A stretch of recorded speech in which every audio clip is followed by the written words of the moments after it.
we should be live. Doing a real quick stream today. I don't even have a full hour, but so bunch of people at my job, and by a bunch I mean 2 of them that I know of, quit.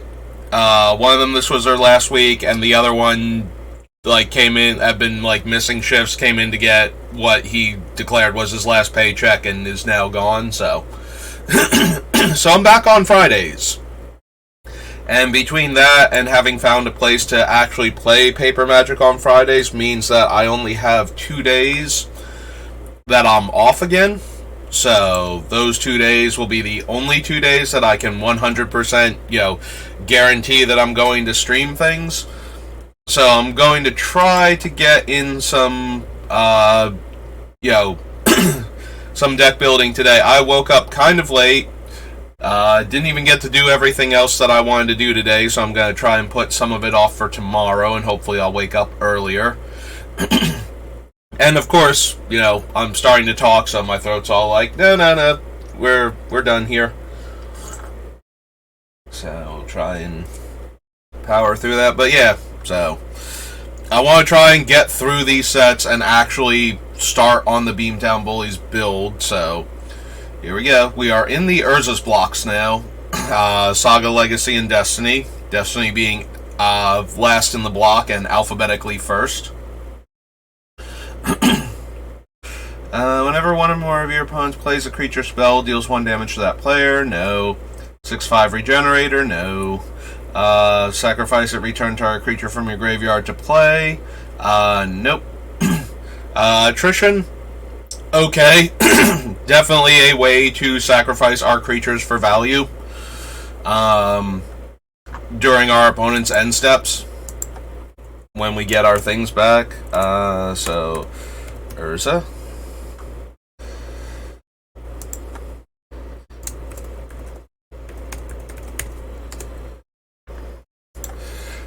Bloodshot Cyclops, sacrifice a creature, deals X damage to target creature or player, where X is the sacrifice creature's power.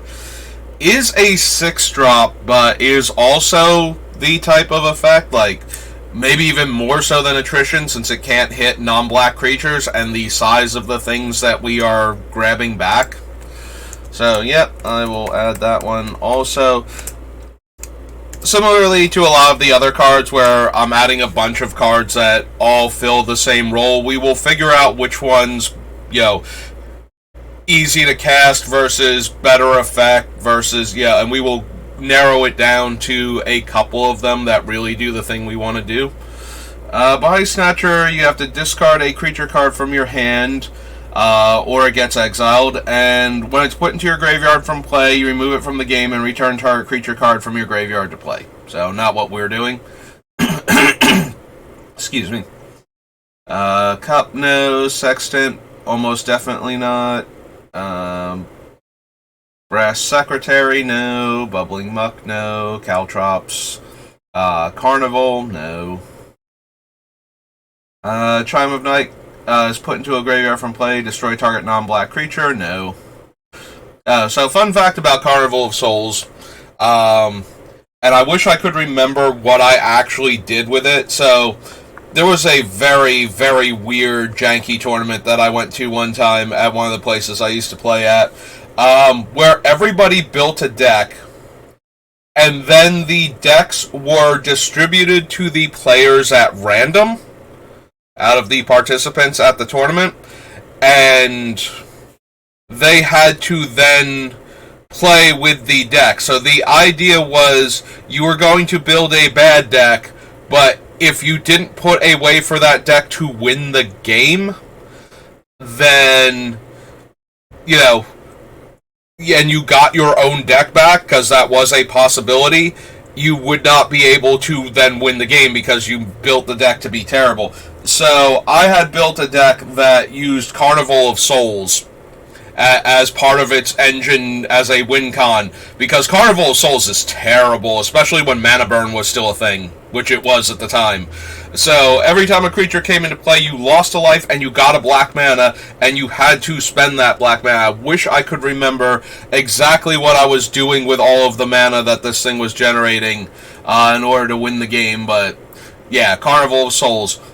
Also, one of the first foil rares I got from Urza's Destiny. Like, I had a handful of foil rares from Legacy, because this was the second set ever to have foils. So, despite the fact that Carnival of Souls is terrible, I still wanted it because it was a foil rare and got it. Just based solely on how rare foil rares were back before there was eBay. Cinder Seer is reveal red cards, deals X damage to a creature or player.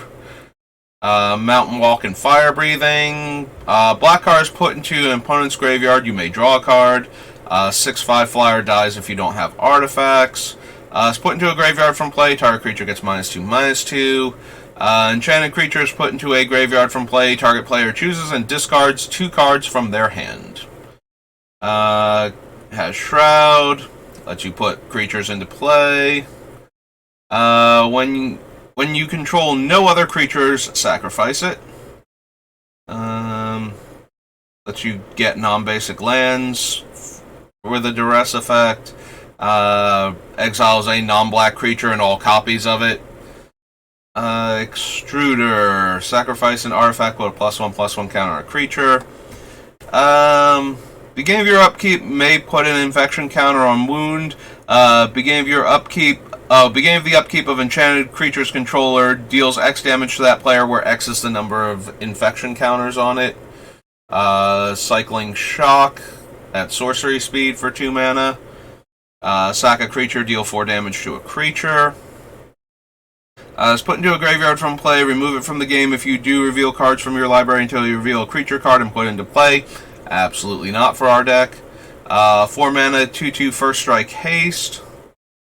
Deals 1 damage to target creature or player. Flip a coin. If you lose the flip, one of your opponents gains control of Goblin Festival. Is put into a graveyard from play, destroy a land. Comes into play or is put into a graveyard from play, you get 2 1/1 Goblin tokens. Is put into a graveyard from play, destroy a wall. 3/1 Trampler. 1/1 taps for mana and you can sack it to draw a card. Hulking Ogre can't block.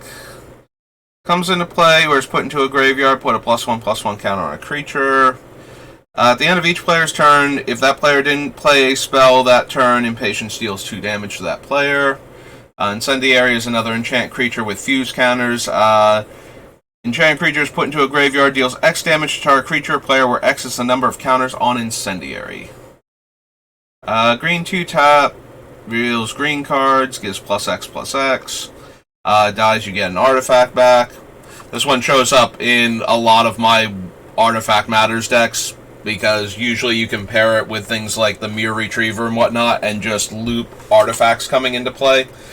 And if you're sacrificing them to, like, Crack Clan Ironworks or Ashnod's Altar and getting 2 colorless mana each time, makes it awfully easy to loop a whole lot of artifacts coming into play and leaves play every turn. 3/2 Echo Haste. Comes into play, deals 3 damage to target player. Echo, and comes into play, destroy target artifact. Sacrifice any number of mountains, deals that much damage to target player. When one or more of your opponents is at 10 or less life, Lurking Jackals becomes a 3/2 Hound. All creatures get +1/+1. Gains flying, gains first strike. Enchanted creature has haste, and at end of turn, return Mark of Fury to owner's hand. Put into a graveyard from play, target creature gets +1/+1 until end of turn, and you can sacrifice it to draw a card. Good old Masticore. Yeah, I got absolutely wrecked by this card at the pre-release for Urza's Destiny. This is one of those cards that, you read it, but it has so much going on, and you get too focused on some of the other things it's doing, and you miss, like, the very last line, where it also can regenerate itself, because why shouldn't a 4-mana 4/4 that, mows down creatures with its 1 ability also have a way to protect itself? Yeah, Masticore. Masticore was insane. Yeah, I tried to kill it, and then I found out that it wouldn't die, and I'm like, oh, well, this is awkward. And then I lost. Metalworker. Metalworker is so weird. Like, when you do well with Metalworker, where Metalworker actually does, like, the dream thing where you have, like, a grip full of artifacts and you tap Metalworker, it is an insane card. When you have, like, one artifact and this dude taps for, like, 2 mana, when you either need a billion mana or have a billion mana because you've already, like, dumped your hand with him, then he's an okay Lalamore Elves for your artifacts. Like, yes, Metalworker, when you have, like, the full, but usually you don't, so usually you're getting, like, 4 to 6 mana from this guy at most, which is still a lot. Like, you reveal 3 artifacts, and then you get to dump the most expensive one into play, because now you're at, like, 9 mana. Very powerful, but the number of times I've had a Metalworker, and it's just not doing anything because I don't have artifacts in my hand, or it's barely doing anything, like I'm tapping it to make the one artifact in my hand 2 colorless cheaper, when I could have cast it anyway, and I don't have anything else going on. Yes, Metalworker is still excruciatingly powerful and, deserves its spot on, any list that stops you from running them, but when he's good, is actually kind of not as much as you would think for how people react to him. A lot of the time. If you get him in, like, the opening hand and you can go, like, ramp into him and then use him to ramp while you have artifacts in hand, it's absolutely nuts. But more so than most ramp cards, this is the one where when you don't have anything going on, it is a 1-2 for 3. Like,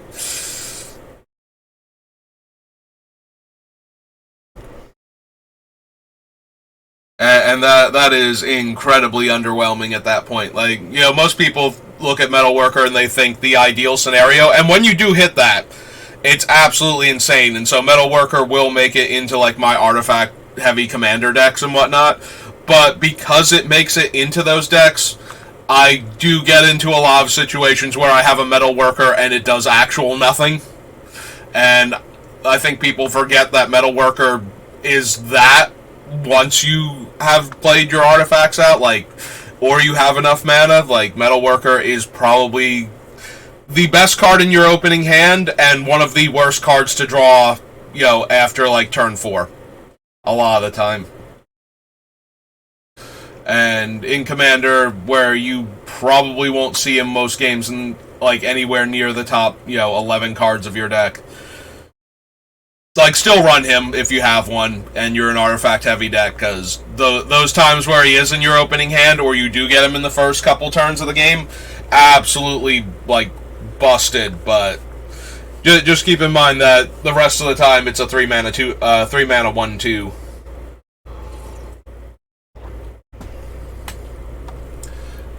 Momentum puts counters on the enchanted creature, or puts counters on momentum, and then the enchanted creature gets a +1/+1 for each counter on momentum. Destroy all enchantments. You gain 2 life for each enchantment destroyed. Gives -X/-X based on the number of black cards you reveal. Pattern of Rebirth. One of my favorite cards for my Wildfire variant, where I was ramping with green mana, ramping growths and whatnot, instead of artifact mana, as was traditional at the time. You slap this on a creature, and then you cast Wildfire. Even better when you have a bunch of creatures with Echo, and creatures that you can pay 2 mana to sacrifice. And then try and play either Thorn Elemental or Shivan Hellkite were my 2 choices. Because then you cast Wildfire, and then you have a creature that survives it, and the creature tends to just kill your opponent. Like, Thorn Elemental deals its damage.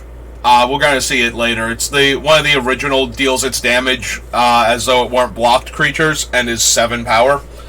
Shivan Hellkite is from Urza's Saga, so we'll see him much later than that. It's a 7 mana 5/5 flyer that can pay 2 mana to deal a damage.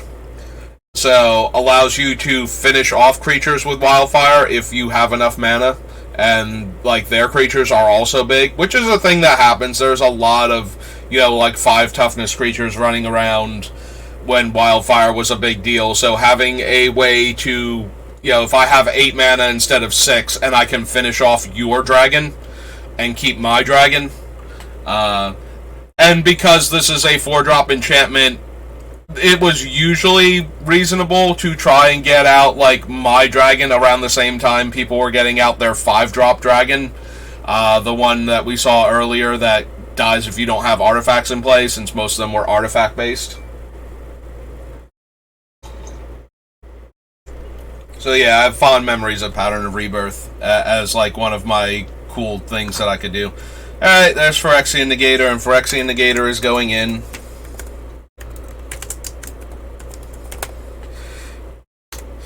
Yeah, so if you've never seen Negator, he was a huge part of the Suicide Black aggro decks. Once they got to this point where they could run this guy, and we had, like, banned a bunch of the pieces of the various combo decks. So now your combo was Hatred. Like, Dark Ritual into Hatred in order to drain your life down to, like, tiny numbers and give your creature a huge power boost.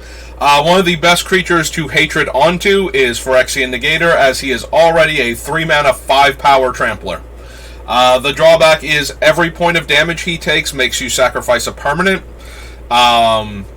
So if you were to go, like, Swamp, Dark Ritual, Ferexian Negator turn 1, and your opponent played a shock and targeted it, it would survive the shock, but then it would take 2 damage, and you would have to sacrifice 2 permanents, and you currently only have a Swamp and a Ferexian Negator. So that would 3-for-1 you real quick. So yes, the mono black aggro deck was very, very vulnerable to a lot of things, but at the same time, this is a turn 1 5-power trampling creature in the format. Like, if your opponent was not doing things like that, if your opponent was not mono-red aggro, which was entirely possible at the time because there were so many combo decks that would kill faster than mono-red could, even with a bunch of the cards getting banned, that Ferexian Negator sometimes just came down on turn 1 and won you the game. So this was a very real, like, threat. This is also the card that got the foil promo loophole closed. Ferexian Negator is a reserve list card, and I've mentioned this before, but they, like, for a while they could do, like, judge promos and whatnot, and, like, nobody was, like, crying foul over that, because, we were getting a tiny number relative to the amount that we originally had, and they weren't, like, printing, like, Lotus or anything. There was a lot of concern we were going to get, like, dual lands eventually as judge promos, and things like that. Then they went and did one of their dual decks, which is an old product that Wizards used to do, where they would pit, like, 2 groups, either, like, traditional fantasy enemies, like elves versus goblins, or, like, specific storyline moments, like, in this case, Urza and his coalition versus the Ferexians from the Invasion storyline. And they put Urza's Rage to represent Urza's side as, like, here's Urza, because he didn't have a proper card. There's only, like, the Blind Seer, and nobody was going to get hyped for that. To represent the, like, as the foil face card. And then for the Phyrexian side, again, Yawgmoth did not have a card back then either, so they put Ferexian Negator as the card. And the people that care about the reserve list, that want it to stay, that really super care and want it to stay, pitched a fit about that one. Because up until now, the promos that you could get of reserve list foils were like judge promos. Like, these were not you were not getting handed them at F&Ms or something. So to have, like, this $20 deck that just had this reserve list card guaranteed in every copy of it, that usually got printed to death and back. Like, for the longest time you would see them, like, discounted on, like, Walmart and Target shelves, and after a year of not having sold every single copy that they bought. Yeah, so that got the foil promo loophole closed for the reserve list cards, and so this is the guy that did it. Plague Dogs gives -1/-1. So if you're wondering why there are a whole lot of creatures that have 2 mana, sack, draw a card, cycling premiered in Urza Saga as a mechanic. And Urza's Destiny, Mark Rosewater was basically almost by himself, if not by himself, for the design on this one. Urza's block, if you ever look at it, seems to have like a lot of like. It feels like they were just throwing things onto cards and weren't playtesting them properly, because Urza Saga is one of the most broken Magic sets ever. Like, there are so many cards that if you just looked at them for like 5 minutes, you would go, no, these are. Like, this did not take a long time, even back then, to figure out how many broken combos and insane cards were in Urza's block. Like, every time you turned around, there was a new degenerate combo deck after another piece got banned out of something else, you know. It's like, well, we stopped Great Whale from generating infinite mana. Now, Tarium combo is like dominating. Okay, we'll ban a couple things out of that. We have to ban Memory Jar before it's like fully tournament legal, because it's comboing with Megrim to just kill your opponent in one turn. It's like, okay, there's that. So yeah, there was a lot of it felt like they didn't have enough people working on any given set, and that kind of shows for a bunch of these cards. But it was like, instead of, you know, poor wording or bad templating or things like that, we just got like raw, unadulterated power level for a lot of things in these sets. So one of the things, the reason why I talk about this is Rosewater was, I think, basically by himself on design for this set. And one of the things he did was try to do a riff on cycling. So all of these creatures that have 2 sacrifice this creature, draw a card, are cycling from play, but without that wording, because that's not how cycling works. So you, instead of being able to discard them from your hand and draw a card, they all had an ability where if they weren't useful anymore or something bad was about to happen, you could sack them to draw a card. And damage went on the stack. So a lot of these things were kind of ridiculous in Limited, especially. Like, you block a 4/4, you put damage on the stack, you sacrifice this thing, and you give that 4/4 -1/-1 and kill it and draw a card for your, like, 5 mana original investment and 2 mana down the road. And in the meantime, you had, like, a overpriced hill giant just threatening this whole time. So yeah, the cycling from play cards, that is why all of these things have 2 mana, sacrifice them to draw a card. And it was kind of a beating in Limited that they could do that. Plated Spider is a 5 mana 4/4 reach. Plow Under, another card that made it into my version of Wildfire, because I'm running green. In case you got more than 4 lands into play before I cast Wildfire, you don't have more than 4 lands when I cast my Wildfire. Or those 2 lands that you have left are what you're going to be drawing next turn. One or the other. Depends on where I am in the game and if I need to cast Wildfire first or not. Powder Keg is Ratchet Bomb, but old wording and therefore slightly different. Rapid Decay has cycling and exiles cards from the graveyard. The original Ravenous Rats comes in play, target opponent discards a card. Reckless Abandon was a goblin grenade that did not require you to have a goblin, so it only dealt 4 damage. Repercussions. Whenever a creature is dealt damage, Repercussions deals that much damage to that creature's controller. So this turns everything into Jackal Pup. Which is kind of interesting when you're forcing players to attack. The downside, of course, is that when we get attacked by other players who have had enough of this, even if we block, we are taking that damage. So, if we block, we are also dealing that damage to those players. I don't know, like, I'm okay with us having creatures where Repercussions would work. I guess I'm going to add it to the list because it's doing the thing that we... Percussion 2 S's? Yeah. but it's probably not going to make it. There's Rofellos. Another one of those, I would be 100% okay with him in the 99, but as a commander, Rofellos just is so much ramp so quickly. Like, if you cast Rofellos and you untap with him, even if you've had to cast him like 3 or 4 times, you are probably getting more mana than you spent on him. The turn that, like, if you give him haste for free, the turn he comes down, you are probably getting your mana back.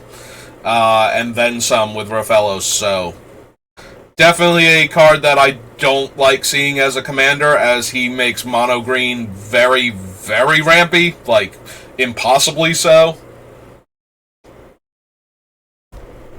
But at the same time, if they were to let him in, like, just in the deck, where he's just a 2-1 and once he dies, that's it for him, probably okay with that one. I don't remember him ever being, like, he's always scary, but he's terrifying when he's the commander and just keeps coming back every turn, or every other turn.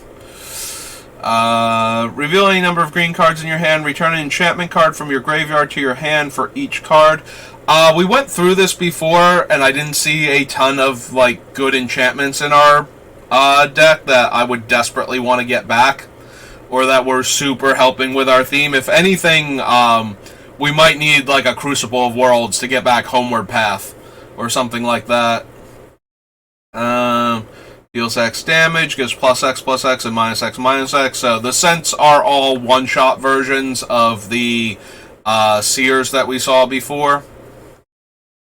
Scrying Glass. Choose a number greater than 0 in a color. Target opponent reveals their hand. If the opponent reveals exactly the chosen number of cards of that color, you draw a card. Nope. When you play a creature spell, sack this. 2/1 flyer, and you can pay 2 and sack it to draw a card. Drains 4 life. Destroys a non-basic land, or exiles a non-basic land. Right, these things all exile, and all other cards with that name from your opponent's hand, deck, and graveyard. This is the one for artifacts. 1/1 fear for 2. Storage matrix. As long as it's untapped, instead of each player untapping the permanents they control during their untap step, that player chooses artifacts, creatures, or lands, and untaps all permanents of the chosen type they control instead. Nope. Taunting Elf has a lure on it.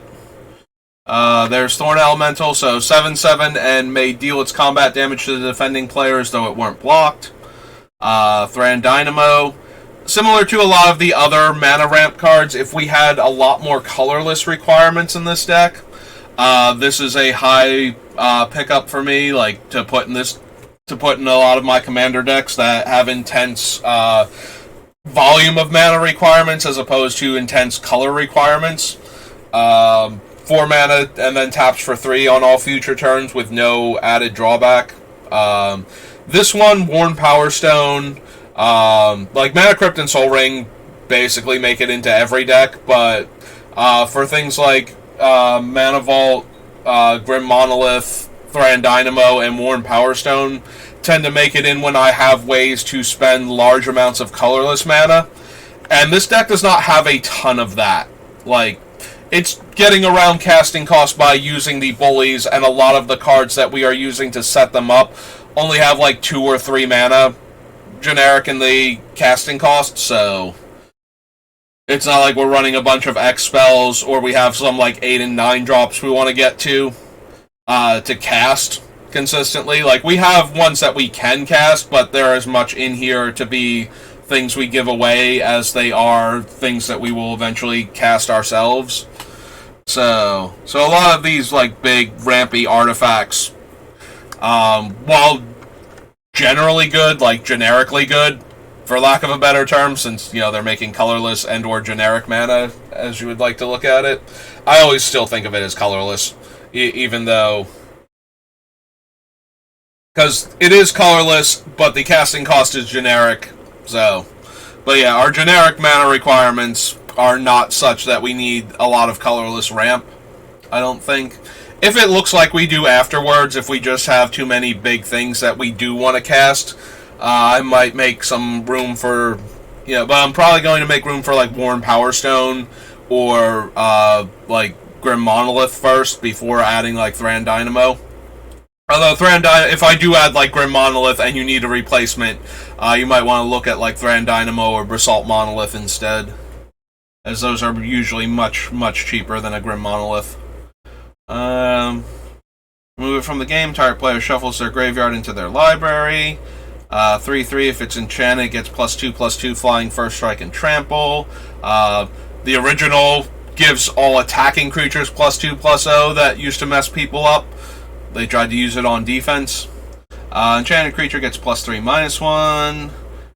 Comes in play, choose a creature type. Creatures of that type cost 2 less. We're not... Like, we have a bunch of demons, but we're not a demon theme deck, so... destroy target land and all lands with the same name as that land. So, you know, we're a 3-color deck, so we probably wouldn't want to run that anyway, but... Wow, is Wake of Destruction particularly hateful against, monochromatic decks. Especially if they're not red. Like, yeah, if you run it and you play against another red deck and you blow up all of their lands, you lose all of your mountains too, but...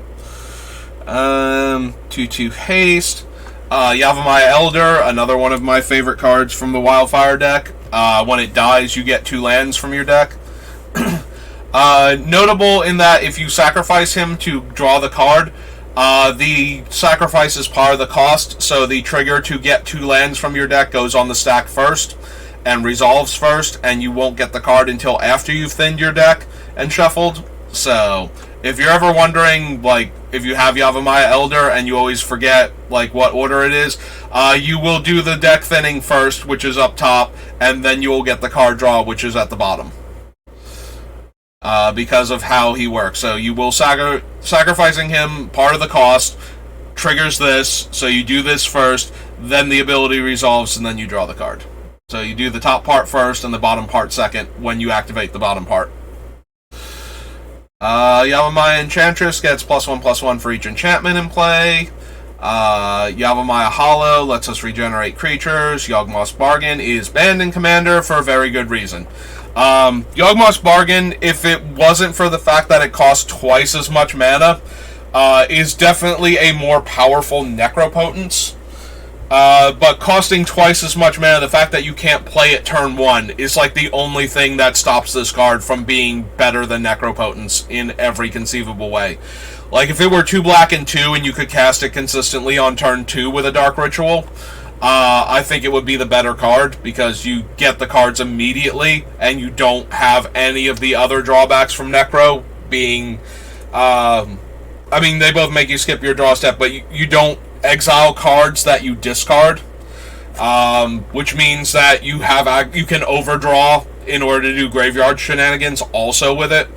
So, yeah, Yawgmoth's Bargain, easily one of the most powerful Magic cards ever, but doesn't quite crack my top 5 and gets replaced by Necro simply because you can cast Necro on turn 1 way easier than you can Yawgmoths. Alright, now for Legacy.